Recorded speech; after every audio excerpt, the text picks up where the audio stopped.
Hi, this is Mason, and you're watching the 315 with Brian Higgins. Now it's time to start the post-game show. Here's Brian. Anything happened tonight? I was watching speed skating. What an absolutely zany night in the Dome. A crazy day, start to finish. Officially hearing the rumbles that have been out there for a long time that John Wildhack will be done as Syracuse AD come the end of the fiscal year. Then we get this wacky game. 2 power outages, 2 overtimes, and a 107-100 Syracuse win tonight in the Dome against Cal. Well earned by Syracuse. Absolutely just, a zany game. An absolutely zany game, right? Like that game, like the first half, it was tied at halftime. It just kind of happened. It was very bleh. And then steam picked up a little bit in the second half. We're going back and forth. There were 20-some-odd lead changes in regulation. And, there we go. Turned out to be a memorable game in a year that has been certainly lacking that in a good way. A memorable game for Syracuse. And I'd imagine not many actually in the building. Not a lot of butts in seats tonight. I imagine those that were there and stuck it out to the end will remember this one for a long time. But welcome in. Let's get this thing started as we now do with our opening menu presented by our friends at the Thompson Road Tavern. Here's what we have on tap for the show tonight. We'll get your Reds post-game press conference coming up at some point. Maybe we'll get a little Mark Madsen. I don't know. Sometimes we've been getting opposing coaches recently. Your calls as well. Link pin top of the chat as we always have for you. And, we'll chop it up. We'll talk a little Wildhack leaving, how it might affect stuff. I think based on how crazy that game was, that may keep more toward tomorrow morning. 11 o'clock, we'll be live in the morning, live in the 315 for stuff like that. But we'll see where the evening takes us after just an absolutely crazy game. Like, was that a great game? Like, was it the highest quality of basketball? It was not, but it was fascinating, it was interesting, and it was fun to watch here on a Wednesday night. So there we are. It's our opening menu brought to you by the Thompson Road Tavern. Go in there on game nights. They got great game night specials. They had 70-cent wings tonight. You're a bit late for that. They'll be open starting at 11 for lunch tomorrow. So be sure to go check them out. It's right in the name where they are. They're on Thompson Road. If you can't find that, I'm not sure what to do. Get off of 690, turn north, you're good. All right, here we are, into the show. Link pinned top of the chat. If you'd like to join the show, we'll get you Adrian Autry's post-game press conference as soon as it occurs. Getting our eyes on that as soon as we can here. And, I'll say this. In a season that's been rather miserable for a lot, in a game tonight that was trending that way, even when they were winning, losing, it wasn't a fun watch for a while. That at least was, you look back, all right, if this is to be Reds last year, if this is to be, everything is changing and all this stuff, and the year's not living up to what anybody hoped or any of that, at least we got tonight, right? We had one fun, wacky moment tonight. That was zany. That was fun. And yeah, hopefully they got the lights cooking. The lights stay on for Friday night. Higgs Family Real Estate, Whitby, with locations in Washington and Iowa, for number 1 versus number 2 in lacrosse. And yes, we will be doing a post-game show for that one on Friday. Do the women have a game in there tomorrow? Or are they on the road this week? I don't know if the women are in the dome or not. That was zany. Does anyone actually know this? Is the power, or was the power out in downtown Syracuse at any point? Jordan will be with us tomorrow night for our TPS report. He now a National Grid employee. I'll have to get some power. We got an inside source on power. We'll have to get some power dirt on the show tomorrow evening, 8 o'clock. I clicked on the National Grid outage detector, and there was nothing. Which does, clearly there was an issue with the dome. I just don't know what it was actually tied to. Could have been one of 8 million things. Full credit to everybody involved in that it blipped twice, including in the overtime, and it didn't really slow things down all that much as far as actually getting the game back on the court. So full credit to all involved in that. The lights dimmed twice in Fayetteville, Poppy. I had like a light on the stairs that blinked a little bit, but I think it's also been blinking for a while because I think it's about to die. Was the whole city actually out? Yeah, Jordan pulled the cord. Yeah, I'd love to know. I went to Syracuse.com to look for like an article about it. I didn't see anything. I'd love to know what actually happened there, because that was bizarre to get your mind churning. The women are at Pittsburgh tomorrow. I don't think the power issues stretch all the way to Pittsburgh. Pittsburgh's got its own issues with women's basketball right now, which is going to play into a lot of what we're talking about with AD and stuff going forward. There's some wild and crazy threads with all of that that will really untie that knot tomorrow morning live in the 315, because it is just beyond bonkers what's going on there and how it actually ties in to Syracuse. I'll be intrigued to see how long it takes him to get to the podium. Your lights flickered in Moravia, New York. Moravia is not necessarily next door to the dome. The power's out in Cato. What has caused a power outage? And why does the National Grid down detector not tell us that it's there? So many questions. So many questions. That's true, Spatch in the Wheeze. When I'm getting up there, I could forget. Do I want an electron magnetic pulse? Yeah, I need something. I need something. Show me what's going on. I need updates on this power outage.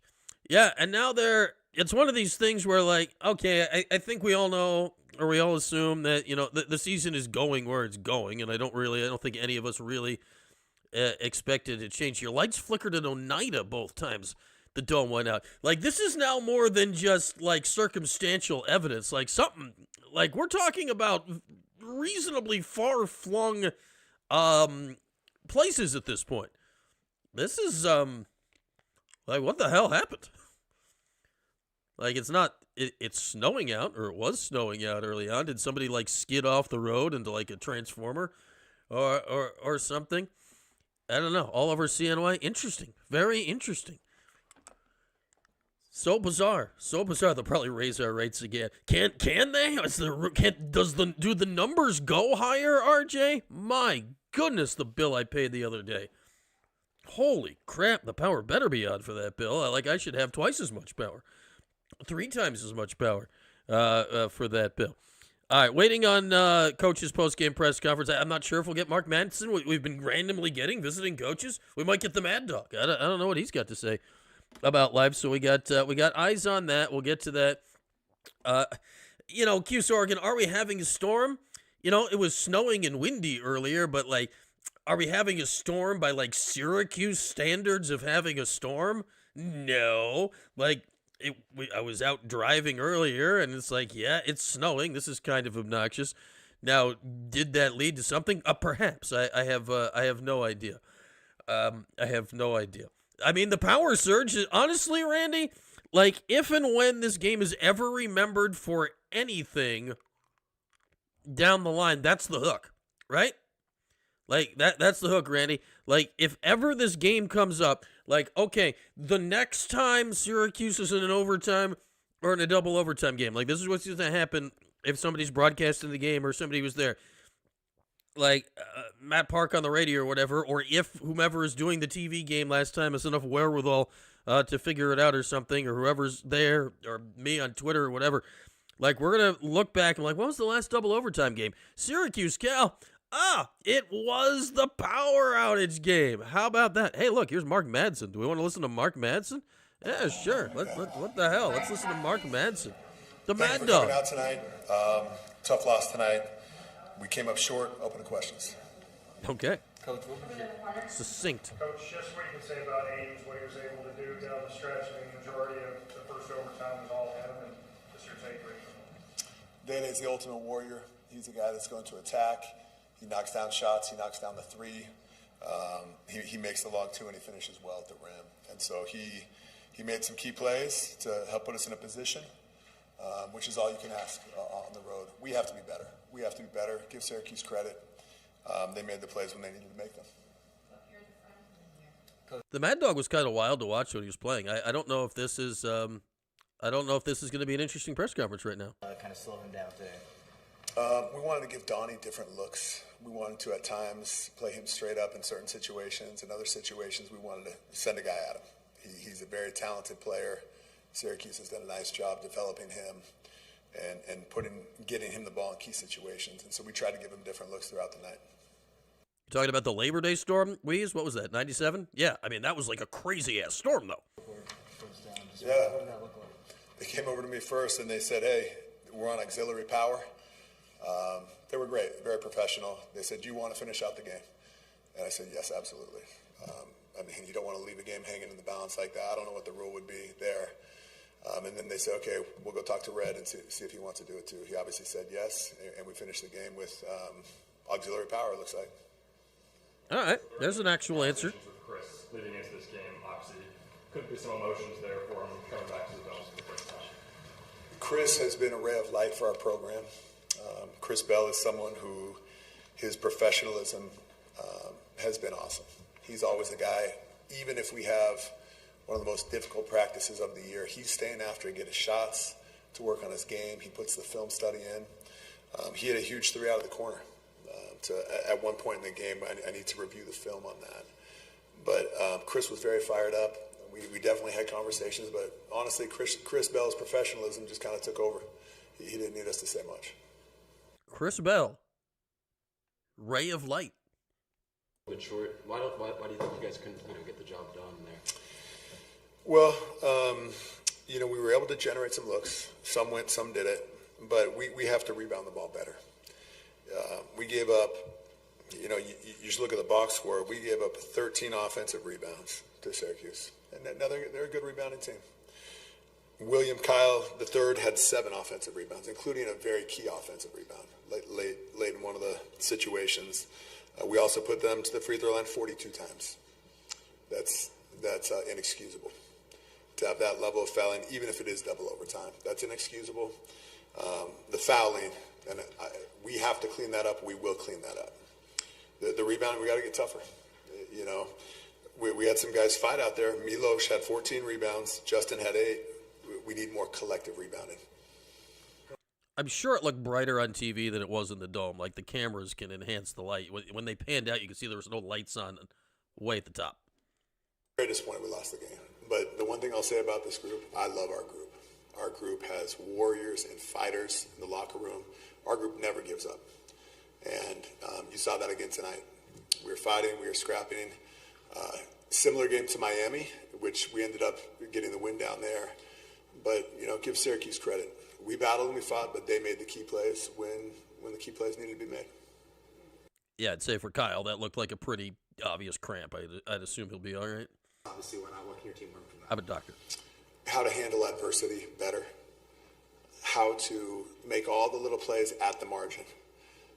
You know, if you look at our turnover line, we had 16 turnovers. 16 turnovers. Okay, so can we cut that down to 8 or less? When we study the turnovers, you know, can we cut out a number of those turnovers? Hey, these are preventable turnovers. Some turnovers you're going to have. You're trying to make a teammate better, it gets deflected, whatever. We have to win the margins. We didn't do that tonight. Coach, where is this ranking up? What happened to your microphone, Mark? I've never had a situation where the power. Yeah, Q's actually covered, didn't they? No, they said we're on auxiliary power, and you know, you're listening for the generators, but the lights are on. You know, and so a lot of us grew up playing basketball out on the blacktop. We had a park out in California that we went to where you turn the lights on manual, an outdoor park, and so a lot of us are used to it. And I think that, hey, Syracuse and the facilities, people did an outstanding job to just be prepared so this game can be finished. Again, we are very disappointed with the loss. Some positives: we fought, we battled. The negatives: undisciplined. We fouled way too much. But to be able to actually have an outcome because of the preparation of the facilities people, a shout out to them, to the Syracuse facilities people. So thank you so much, guys. Have a good night. You're welcome, Mark. Did the power surge break the microphone? So many questions. All right, we'll get back to Red here momentarily. Presumably, yeah, they covered. Like I was saying, like there's no way, like when that spread started at 4, I think, got up to 6.5. I'm like, whoa, that's kind of nuts. And then, yeah, Syracuse covered. Vegas. Clearly, somebody in Vegas knew that 2 power outages and 2 overtimes were coming. Is this a fix-in from Vegas? Did they blow the circuits? I like that Mark said he was listening for the generators. What do you think they were cranking the generator? Pete Salas out there. Like, it's a massive building. Like, they got stuff. Right? They got stuff. Oh, man. You briefly talked to him. Yeah, I've heard nothing but good things actually, Ryan, about the Mad Dog as a human. People always seem to like the Mad Dog, but only for audio. Supercat, the video remains sterling throughout that whole thing. Yeah, Red Autry 1-0 since John Wildhack announced his retirement. Man, Red's gonna get asked about that. Like, think about the things Red's about to get asked. He's gonna get asked about the power outage. He's gonna get asked about a crazy double overtime game. He's probably about to get asked about the John Wildhack retirement stuff. And then John was on with the Stephen Pauly earlier today and mentioned that no decision will be made about Red until the season's over. And he said that even though I'm out the door, it's still going to be my decision to lead, which we will certainly dive further into depth in the coming rest of this show or tomorrow or days and weeks here. But it's wild stuff. Yeah, go figure the weather affects a game inside the dome. Yeah, Duke will not be prepared for night vision goggles. Not be prepared. Oh my goodness. I say power. Here's my 2 weird. I mean, of many weird things. Let's see what random power games have I had in my life. First year Syracuse was in the ACC. There was a massive ice storm in North Carolina leading into the first day. So the Syracuse women were playing in the ACC tournament. Like, knocked out power everywhere. They got it back up. You know, people are skidding off the roads into ditches because they didn't realize that driving slower when it was icy was the thing you needed to do. It was supposed to be like a school day game, 11 o'clock tip. It was Syracuse, NC State on a Thursday. Game goes off as scheduled. There's no kids there because all the schools in the area are closed. The power went totally out in the entire building 3 times in the game during the second half. And during that time, Syracuse went, like, from the first power outage till the end of the game, Syracuse went something like up 15 to down 20 or something crazy like that. They were up and then just got run out of the building amidst 3 crazy power outages during the game where, you know, we're all just running around trying to get on the air. It was a whole thing. Does anyone remember this? You probably don't because I don't think we're allowed to be at the game or fans allowed at these games. I don't even remember. This would have been the 2021 women's basketball season. We're still in COVID times. It's the Syracuse, so this must have been late 2020, I guess.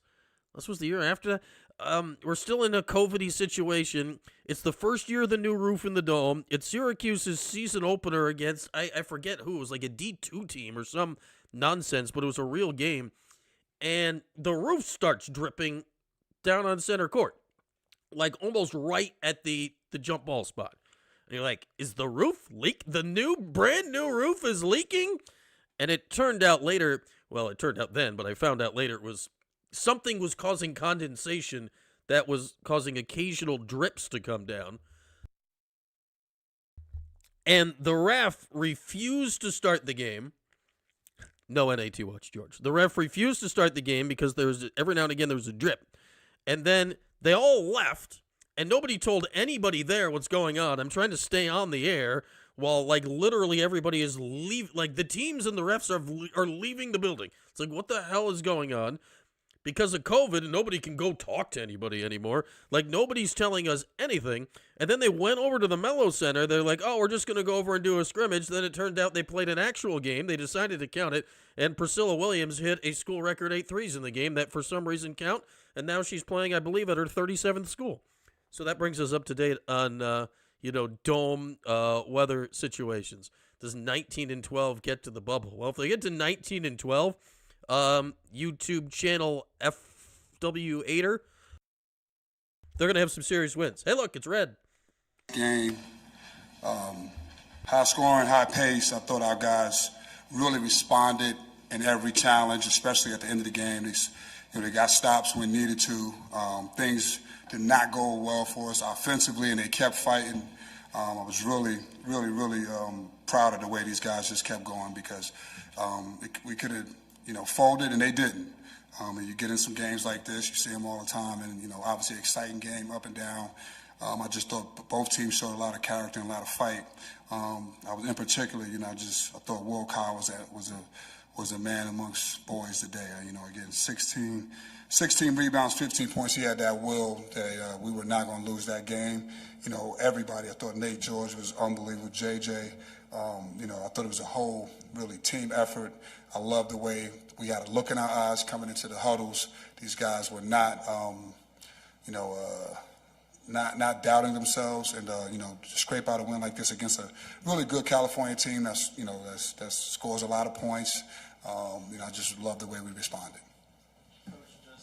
The power goes out. What was kind of the discussions down there with the refs and kind of keeping the game going in that aspect? Yeah, at one point they told us that we needed to take our guys back, but the clock was still running and things like that, so we got back into it. But it was at one point they were saying, keep you guys warm. It's going to be a while. But I'm glad that we didn't have to wait and not mess up the rhythm of the game. It would have been funny if they got sent back into a dark hallway where they literally couldn't see. Go in the back where there's no lights. Get the victory after you had some close games that didn't go your way. Just what it says about where the team's at right now, knowing that you still have life to end out the regular season. Yeah, this team has a lot of resilience, a lot of fight. Like you said, we've had a lot of close losses. We've been in pretty much every game, a couple. that we were not in, but even then we fall back. So this is a resilient team, through our losses and shortcomings. The one thing you can't question is this team's fight. This team fights every game. They don't give up, and and that's what we're going to keep doing until we can't fight anymore. Have you ever had a game, where the power kind of goes out? How can something like this even, flip the switch on your season? You know what? I hope it flips the switch. No, I've never been in a. You know what? One time in an ACC tournament a couple of years ago, the power went out and we had to play with the high school clocks on the side in the Washington D.C. area. But no, it was definitely the first time for me as a head coach. I really appreciated the crowd that stayed and kind of rallied and got loud for us in there. And it was a long night, but they all stayed in their seats and cheered our guys on. So I appreciate that. This game's going to set a record for power puns and stories and recaps. Have to get back out there and finish the game.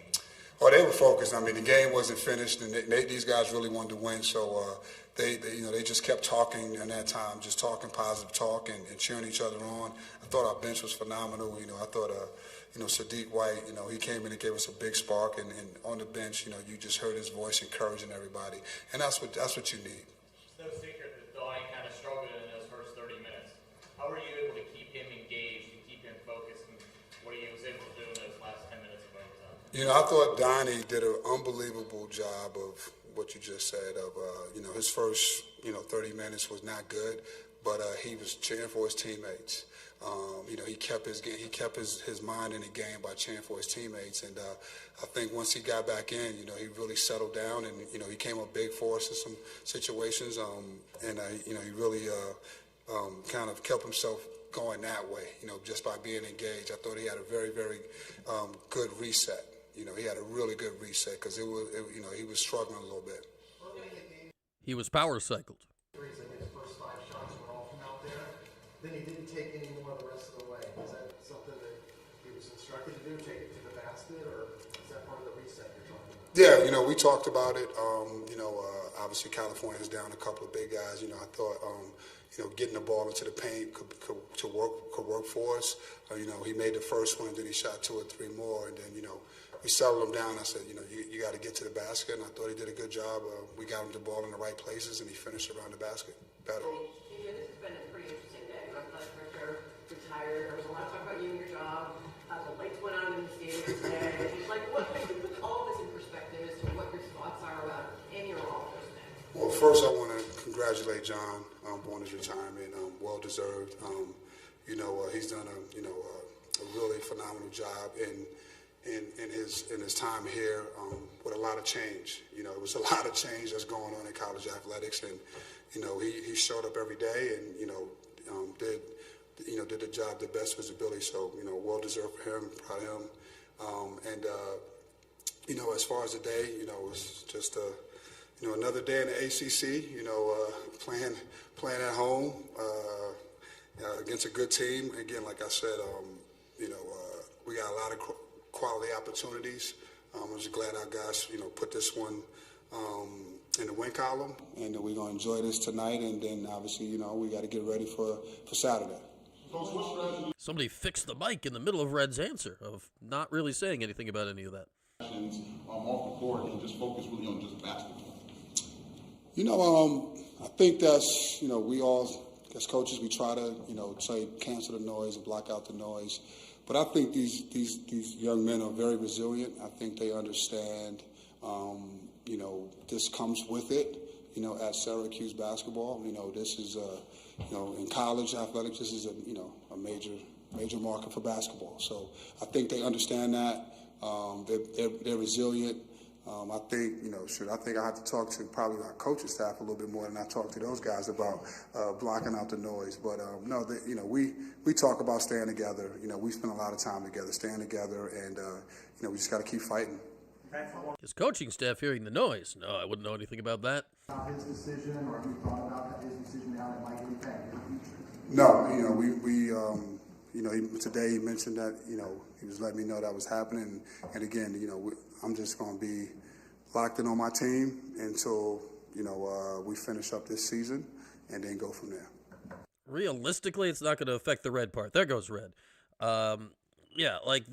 it's not going to affect the red side of things, really, is it? It's if it all goes as we think he's going. Another edition of Who's Next tomorrow live in the 315. Like, none of that is potentially going to change. It's just who, what, when, where, why, how, who is going to do all the hiring and stuff to replace Red. John said earlier today that he was still going to be in charge of that, which, yeah, he's the AD, but at the same time, that makes limited sense for a lot of reasons, all told. So there's a lot of questions. There's a lot of questions. There's an unbelievable amount of questions about a lot of that. Yeah, Spetch and the Weeze. What did Weeze just say? Yeah, grab a pint, set up a bird feeder, light a candle, do whatever you want to do with the most. I go more for the climbing area because I'm usually chasing children, but it's all great. It's all great. It's all great. Man, okay, so there we are. We heard from Mark Madsen. We heard from Adrian Autry, and now if you'd like, we can hear from you. Link pinned top of the chat. Available for your calls here. Great crowd here on a Wednesday night. A reminder at this point of the show, as always, if you have not subscribed to the channel, click, thumb, whatever you're watching on, just hit the button. Hit the button. It's not like hitting the button does nothing to negatively affect you other than helping things out. Numbers growing. We got our eyes on the prize, aiming our way toward 1,000, hopefully sooner than later. This does take some financial impact. The next thing I'll say, the $ next to the chat box there. If you click that, you can become a fine member of the channel. And we're going to be arranging some potential member prizes going forward. We got some stuff from the Most to give away. Our new friends at the Thompson Road Tavern are going to chip in some things that we can give away or at some point. So, and we'll see what else we get to throw in. So we'll have that coming sooner than later. And people, all you people in green, the people whose names are in green are members of the channel. They have clicked the button. They've either become friends of the 315 or 315 loyalists based on their fiscal responsibilities here. So I've been saying all along, it would be great, even though the green is very on the nose of the whole money thing, it would be great if I could turn it orange. And it just seemed like I should be able to turn it orange with like a simple click. And then I never, ever, ever, for like a month and a half now, remembered to look, check, do anything at all about it. Until people. I believe it was Monday afternoon. It might have been yesterday. I forget what day it was. It was one of the last 2 days. I actually looked for it, and for the love of God, I couldn't find any option anywhere I clicked. Anywhere I looked, I think you guys are stuck being green. I Googled it. I clicked around. I was searching. I just feel there was so many customizable things, and that, like among all of the things, that was not one of the customizable things, and it kind of blew my mind on that I can't simply change you guys being green to being orange. Very, very disappointing. So now you gotta be green. Thank you, Johnny Warbell. You've hit your Cheez-Its quota. Is there such a thing as a Cheez-Its quota? Is that possible? Could there be like you ate the whole box? Like you're out of Cheez-Its? I don't know if there can be a Cheez-It quota. Again, link pinned top of the chat if you'd like to join the show. I think I see our guy Anthony trying to join, but something like he didn't have any video pop up. There was something funky that popped up in his box, so it looks like he's disconnected, and maybe he'll be right back. Bob Huggins Jr. was coaching at Cal. Is that a fact? I didn't look at their assistants. Cal Basketball. Cal Basketball. Scrolling. Or was there just a guy that looked like Huggy Bear?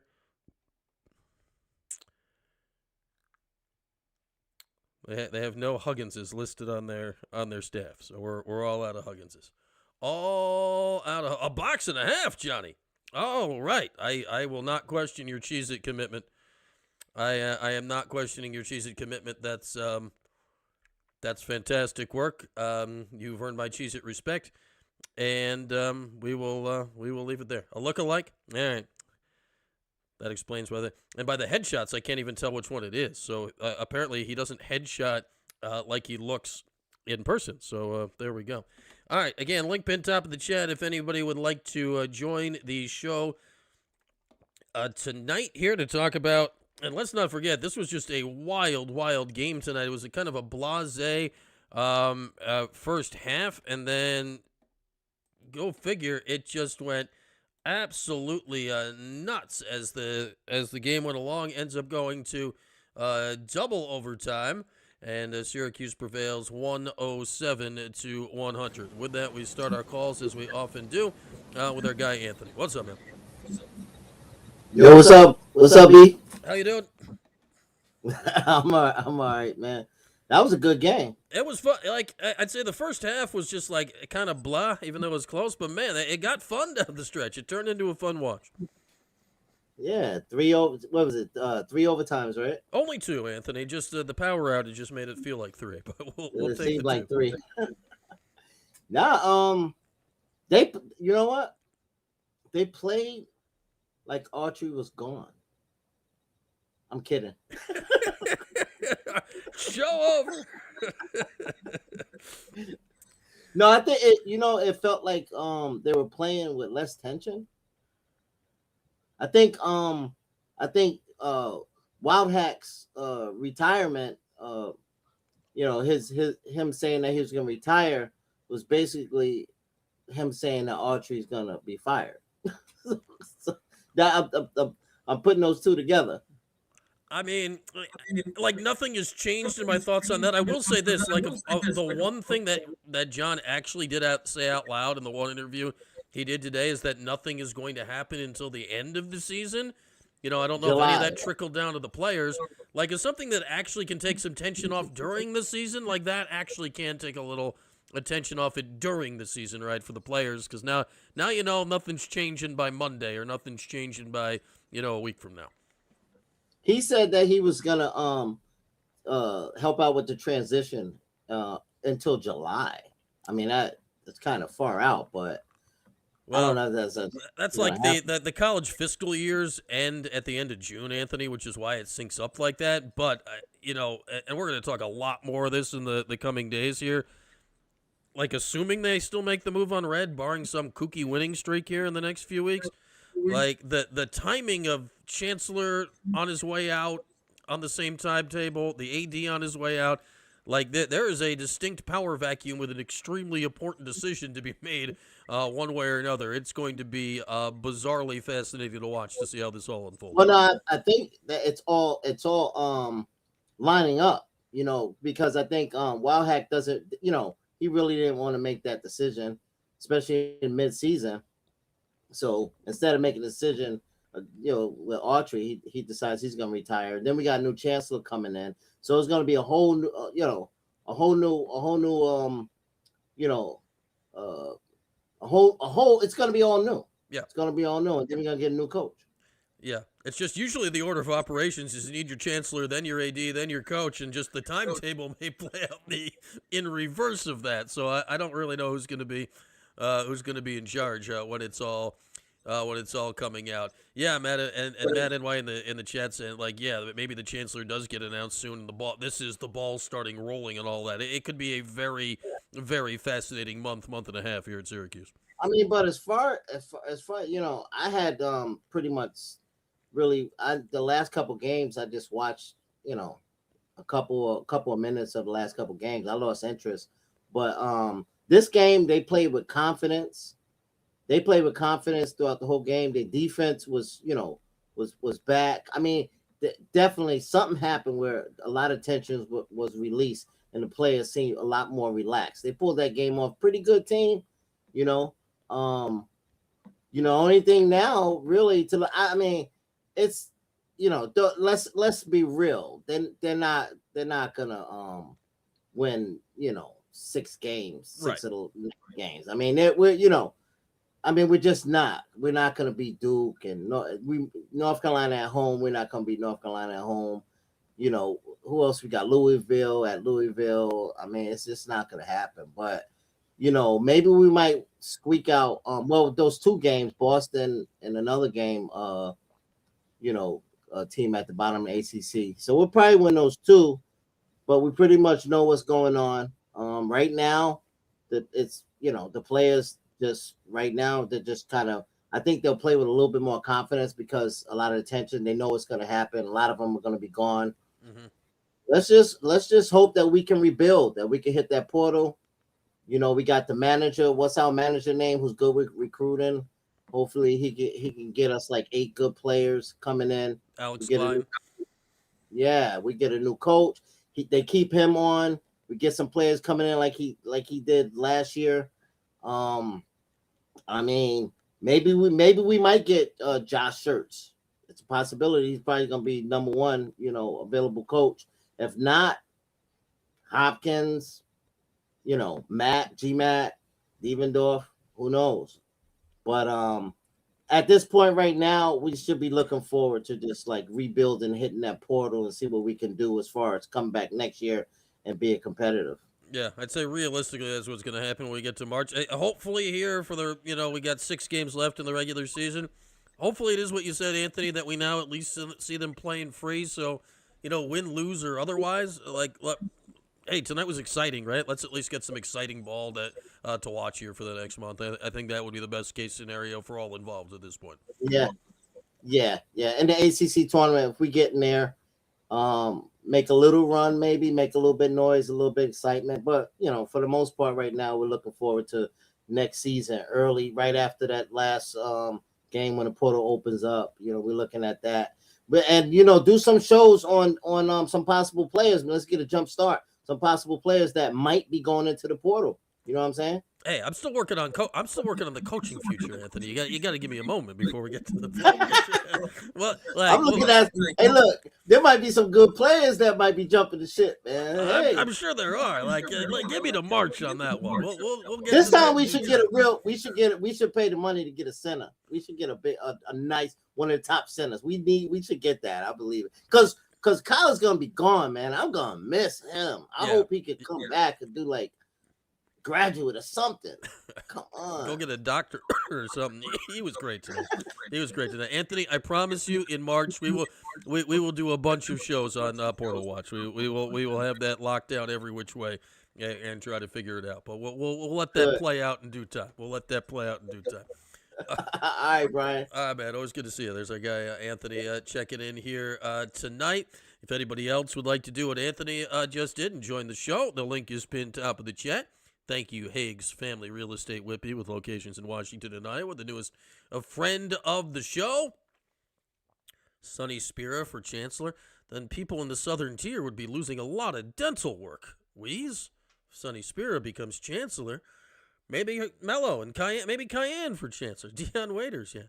You wanted to fire Jill McBride. I wonder what Jill McBride is doing these days. How are we gonna fire her? That just seems rude. Oh man. Or Julie? Did you mean Jill? Julie McBride. Julie played a really long time overseas. Neither here nor there. Mello was there tonight. Mello and Lala was there tonight as well. They must have some really hard and fast times sometimes where they got to leave to get to the airport, to get to their plane, to get where they're going. Because this is now a couple of games where Mello's been out before the end of the game. He misses the end of exciting games based on his travel needs. Or maybe he just really wanted to get back to the hotel or something, or wherever he's staying, and watch some twizzles. There's some serious ice dancing going on right now. You gotta get your twizzles in. Mello, I'm sure, knows all about that. Yeah, Lala could be the Chancellor. She knows people. Yeah, free dental for everybody. I forget if Sonny is a dentist or an orthodontist. He does something with teeth.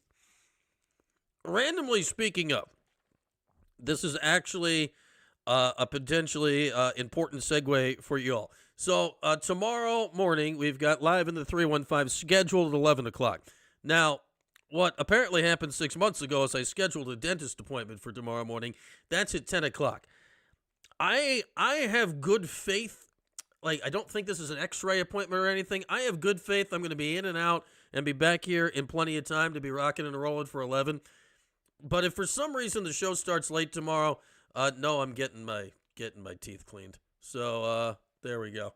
So I'll be, pearly whites tomorrow. We'll be ready to go for that. I feel solid. I'm going to be back here for 11. Like they're usually right on time. I like that. Usually get the teeth clean in pretty good speed. So I think we'll be in good shape.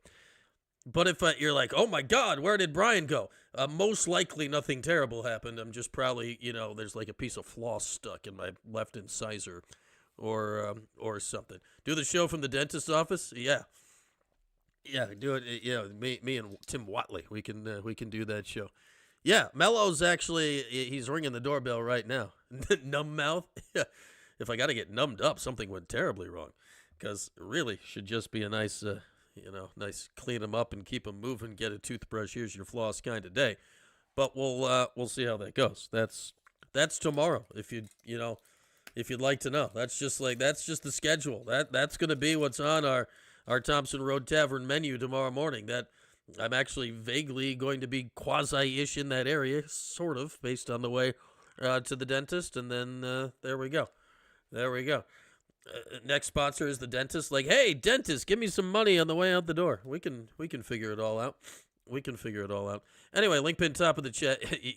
I gotta look at my phone. I do wonder if I am running very slightly late for some reason. If I can start the show on my phone and then switch it over to my computer, I think I might be able to do that. But I've never attempted that before. So like we could do some crazy show, not speeding back to the house to get to the Spacious Basement Studios and get all that going. That is a problem for the morning. Does the dentist still give me a toothbrush? Was the toothbrush missing last time? That's a great question, Ryan. The toothbrush the last couple times may not exist anymore. It's hard to tell. Like, I don't know because I use an electric toothbrush, so I never use the ones essentially they give to me. Yeah, there's the toothpaste. That's not my brand of toothpaste.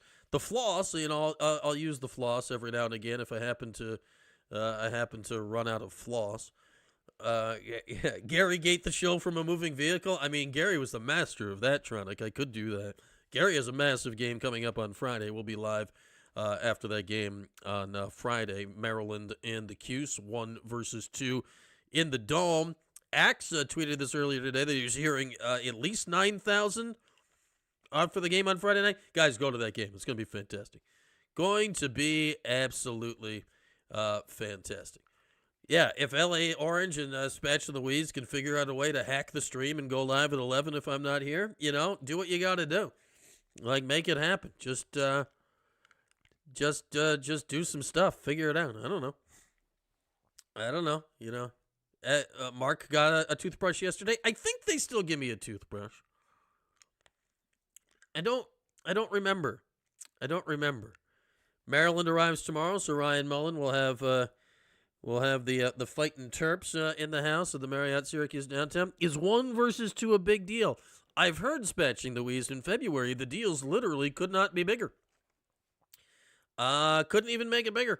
Like, the numbers could not, say for the 1 year many moons ago where in one of the polls Syracuse was 1, in the other poll, like the coaches poll, Virginia was 1, so the game was 1-1. So I guess technically it could be bigger. Yeah, I suppose I could use the toothbrush for travel, but I have a different toothbrush for that. So there's that. UNC arrives tomorrow also. Oh, the women. Yeah, that's that game's before that, right? That's a massive game as well. Is Nick there trying to call in? You don't have any video showing up, Nick. Are you just trying to call in and chat? I don't know what's going on there. We can try to put you on here in a second. What was the announced attendance? LA Orange wants to know. I've heard the actual number, give or take. The announced attendance tonight was 19,053. That was, give or take a few, somewhere between 14 to 15,000 more than were actually in the building for the game. Yeah, the weather was kind of crappy tonight. Maybe people are aware that power outages will be coming. Yeah, realistically, here's what's about to happen. There's going to be more actual people in the Dome potentially by a factor of 2 to 3 on Friday night for the lacrosse game than there was actually in the Dome tonight for the basketball game. There's going to be more actual people there's going to be significantly more actual people in the building on Friday night than there were in the Dome tonight. The announced attendance won't be anywhere near that, obviously, but there's going to be more actual people in the Dome on Friday night for Lax than there were today for hoops. It's kind of wild. Kind of wild because this, I get the weather was bad. I mean, the weather was bad. So it wasn't terrible. It wasn't great. It wasn't terrible. The weather tonight was doable if people wanted to do it. This was, we get it. People didn't want to do it. All right, we got our guy Nick in Vegas hanging on. What's up, man? Hey, sorry, my camera was broken. I was trying to figure out how to fix it. You fixed something now, so here you are. We like that. Yeah, we're good. So I called the pregame show earlier and asked this question, and poor Kyle didn't really understand what I was saying, I don't think. So I'm bring your questions here, Nick. We'll sort this out together. Just easier to go this way, Brian.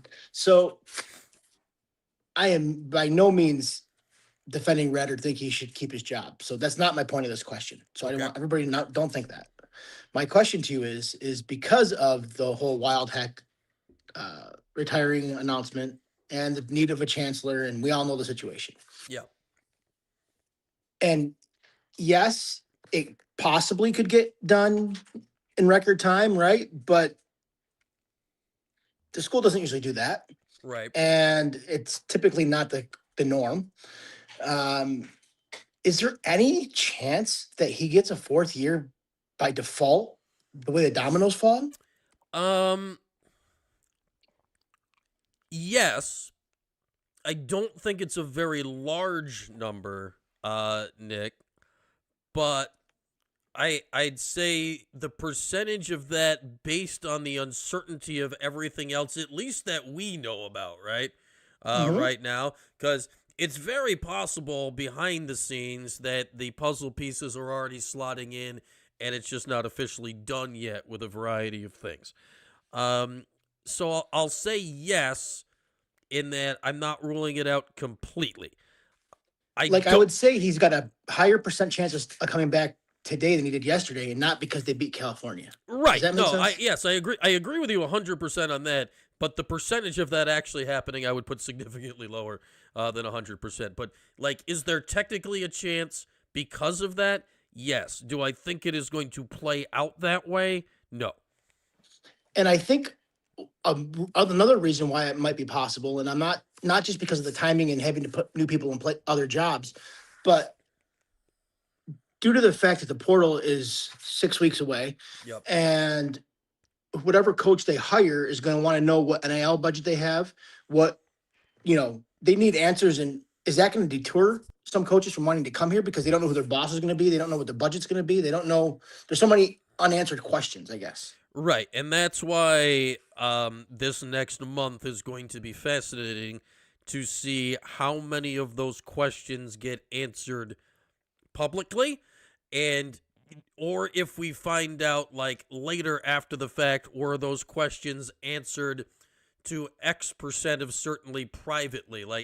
I am fascinated by all this. And here, I'll disturb you right now, Nick. I'll disturb everybody around there. The last time in Syracuse history a vague-ish like this order of operations happened.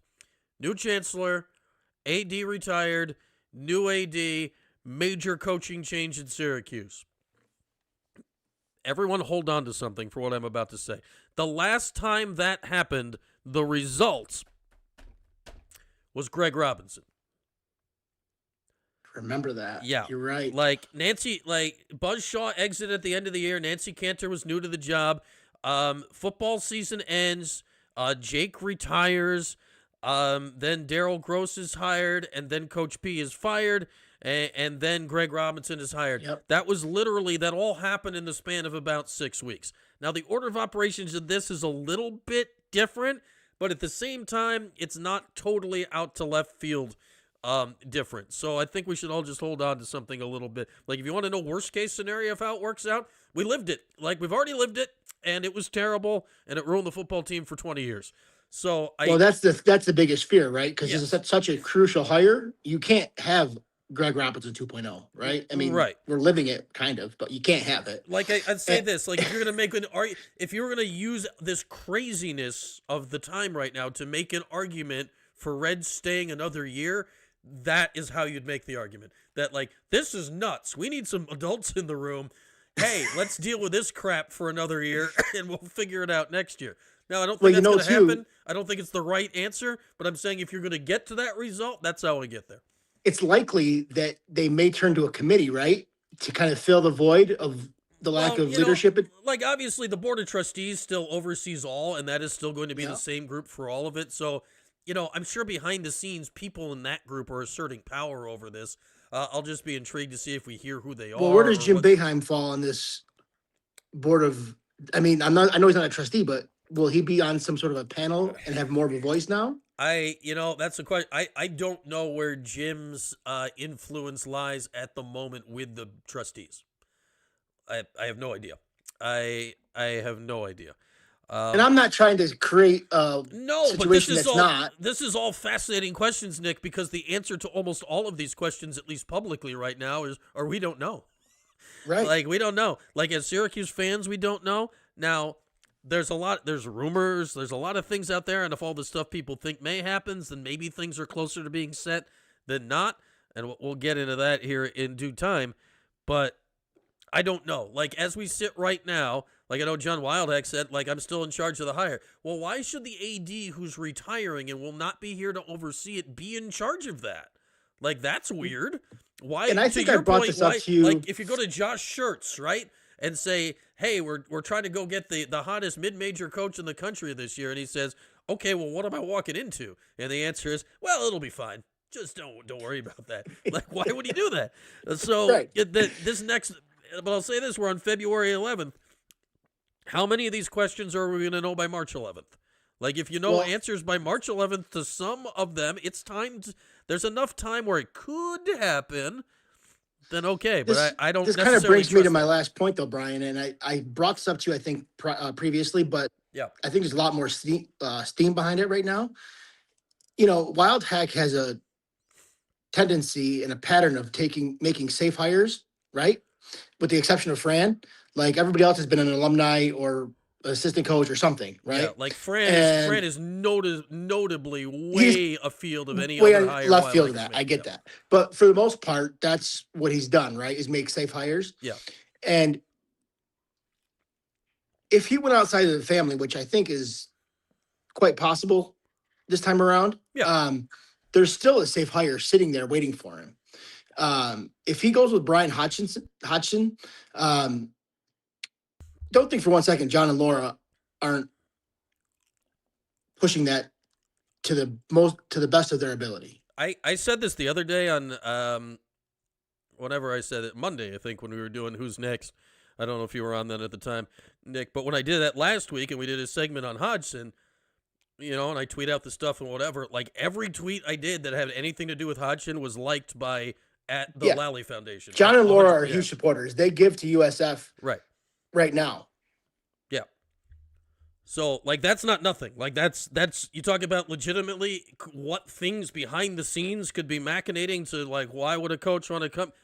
That's the thing. Like, if you're hiring a coach that has significant ties to one of the biggest donors you have already, well, then who the AD is doesn't quite matter as much now, does it? And that's what I'm saying, right? Yeah. Because that's going to cover up the unknowns of what my NIL is and who's my boss going to be, because you have the biggest donor in the program in your pocket. Yeah. So, like, that is 100% something, Nick. Like, and 100% that is a thing that's going to play out. I don't know which way. Like, we'll find out how much it matters, right? But if he gets the job, like, that is clear. And I'm not saying he wouldn't be deserving of it. Like, obviously, he's a good coach. No, he's got a good resume. I'm not saying he's not qualified. He actually is. He's actually my favorite to get the job. But I'm just saying, in this situation, it just becomes more appealing. That's all. Yeah, no, but if you're him, that's a hell of a thing to bring to the interview, right? Like, 100%. You just walk in with the people who got their name on the other building and be like, hey, I'm buddies with these guys, and they got lots of money. And in life, it's not always about what you know. It's about who you know. You know that. Yeah, I mean... and especially with as just messed up as the timing of all the rest of this is, if you can show up and part of your offer to be the next head coach is external factors that steady a situation, yeah, it's fantastic. It would be especially in this year of all years in the history of Syracuse. Like, what a year to show up with that in your profile. So yeah, I wouldn't rule that out even a little bit, Nick. I think almost all the things you've said here are all extremely valid. I just have no idea which way any of that's going to tie together in a month. It's going to. Well, I can tell you one thing: this conversation went a lot further, and it made a lot more sense than my previous one. So yeah, kudos to you on that. No, and hey, Nick, we're gonna for the next month. I got the thread. We're gonna be unraveling this in 8 billion different directions, and hopefully end up pointing somewhere that makes sense. Or it'll be just fascinating. It's fascinating. I find this all fascinating. It's not necessarily good, but it's fascinating. It's entertainment, nonetheless. And that's what we're trying to do here. So that's right. That's a win. All right, Brian, I'll let you go. Thanks for your time, man. And I'll talk to you. I'll see you tomorrow, I'm sure. All right, man. There he is, our guy, Nick, out in Vegas. Yeah, Nick will be here watching. Yeah, you'll all be here live in the 315, assuming I'm back from the dentist, right? I'll be back from the dentist. That's how that. Of course, I'll be back from the dentist, right? Dentist. They're not watching. The dentist isn't watching. Why? Again, I asked this. Why does my computer keep logging me out of my bird cam? For the love of everything, show me the bird cam. We need the bird cam. In the dead of night, because it's snowing outside, on the bird cam, active snowing. I think I just took a picture because I hit the wrong button. I took a picture of darkness in the backyard as we get ready to give out our Wild Birds Unlimited Big Air Player of the Game. Snow sweeping across the camera. We've had some northern cardinals hanging out the last couple days. Gorgeous birds. Gorgeous. All right, let's give out our Wild Birds Unlimited Big Air Player of the Game, because as much as we talk about all this other fascinating stuff, the basketball game tonight was actually fascinating. 2 power outages, 2 overtime. Syracuse wins it in double overtime over Cal, 107-100. We posted a poll tonight. You're allowed on YouTube to give 4 options to a poll. So the poll was as such: Wild Birds Unlimited Big Air Player of the Game? Question mark. I put a question mark. Then I put JJ, Kings, Kyle, and Bell. I had to put Chris Bell on there because, why not? At the time I typed it up, he had just hit that huge 3. So there we are. I had JJ, Kings, Kyle, and Bell. Now, Nate Kings ended up scoring 27. I think he was fantastic. JJ had the horrible turnover, but then made the huge defensive stop at the end of regulation. He also scored north of 20 in the ball game. Chris Bell, he's not going to be it, but man, I give him crap for the rebounds, and he did end up with 1 rebound in 40 minutes of action. The 1 rebound Chris Bell had in this game was that play. William Kyle went back, cocked it, kind of lost it off the glass, going for a crazy dunk. It caromed out to the 3-point line and rolled to Chris Bell's feet. So fitting. That was his 1 rebound of the game. And William Kyle ends up going 15 points, 16 rebounds. Left the game late there in the second overtime with what looked to me, hopefully, like simply a cramp. That's what it appeared to be. He was getting stretched out as such, and hopefully that is the case. I thought that William Kyle was the engine that kind of got the energy going in the second half. I thought this is the best game William Kyle has played, probably in conference play, certainly in a while.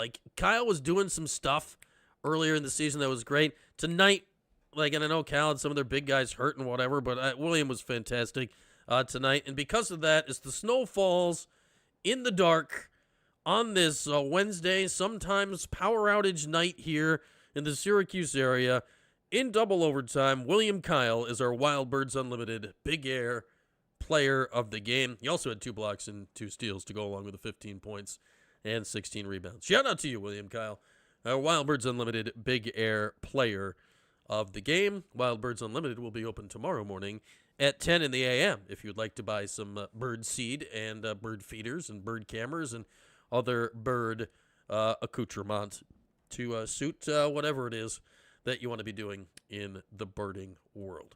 All right, with that, we're blown way later tonight than we planned. 2 overtimes. We're more than an hour deep. here in Postgame. Thank you all for this great crowd that has hung out here for so long with us tonight. We are coughing a little bit. The cough drop package is empty. It's just a calamity. There's more over here somewhere else. Either way, we're going to wrap it up. Here's the schedule tomorrow. 10 o'clock, I have a dentist appointment. Very, very vital. 11 o'clock, I swear to you I'll be back here.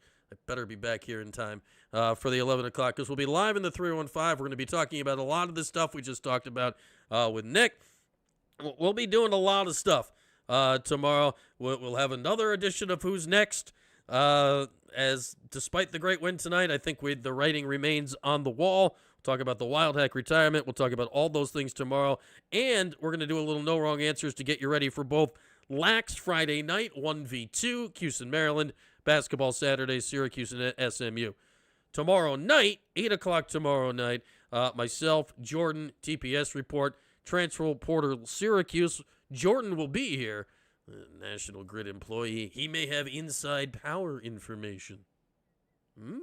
He was also in the dome tonight when the power kept turning off, so we'll get that perspective of things from Jordan tomorrow night at 8. Friday night post-game show for Lax after the game. Saturday afternoon post-game show for basketball. That is the plan for a busy next 3 days.